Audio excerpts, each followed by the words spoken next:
You know, for years we have been telling everyone don't exercise within 3 hours prior to bedtime. The reason we've said is because if you do that, you're going to energize yourself so much you'll have a hard time transitioning into sleep.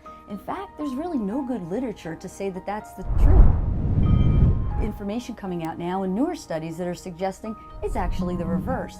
And when you think about the physiology of sleep, we tend to fall asleep on a temperature drop. That's when you transition into sleep.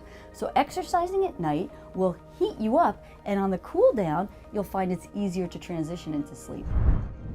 Think about when you're stressed. A lot of people, when they're stressed, will say, I'm going to go for a run. I'm going to go run it off. And the reason for that is that run helps you to burn up all that adrenaline. It helps you decompress. So exercising at night can actually help you decompress from a very stressful day. Think of it like this. When you stretch at night, you're really also relaxing and helping those muscles that might have been tensed up throughout the day to really relax and help you calm down, unwind, and will help you transition into sleep. One of the other things that I'll encourage patients to do is also, if they're doing relaxing stretching exercises like yoga, is to really focus on the breathing while they're doing that. Breathing focus, believe it or not, is very, very helpful to help your mind disconnect from those racing thoughts that will cause you to be struggling at night and stop you from falling asleep. So it's a very simple thing to do. Just stretching at night and focusing on your breathing will go a long way to help your sleep. Hi, Dr. Mike Roizen here with a helpful tip for better sleep. If you're a spontaneous kind of guy or gal, chances are you have trouble sleeping.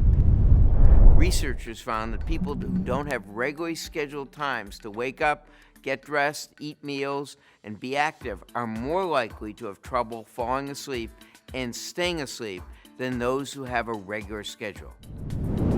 How does a schedule help you sleep? Well, regular daylight exposure helps set your body clock, and just following a routine helps program your mind and body to know when the lights go out, it's time to wind down. But you don't have to give up on your spontaneous zing to get your Z's.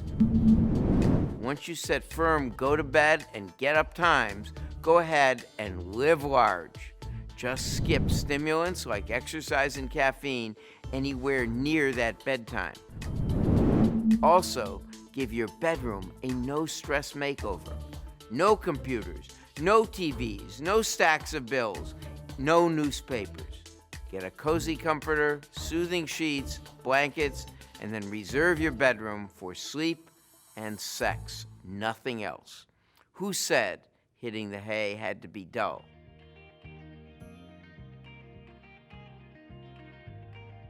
You would be completely responsible for what you are taking.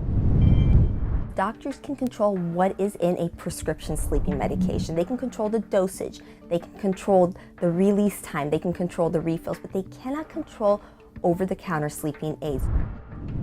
Sleeping medications over the counter can be appropriate in certain circumstances.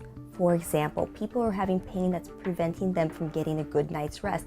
It can be very appropriate in this situation.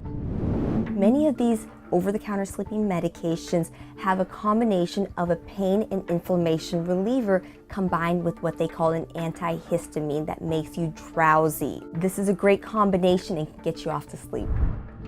As with prescription sleeping medications, over-the-counter medications should be taken for a short period of time. These are not something that you should be taking every single day in order to go to sleep.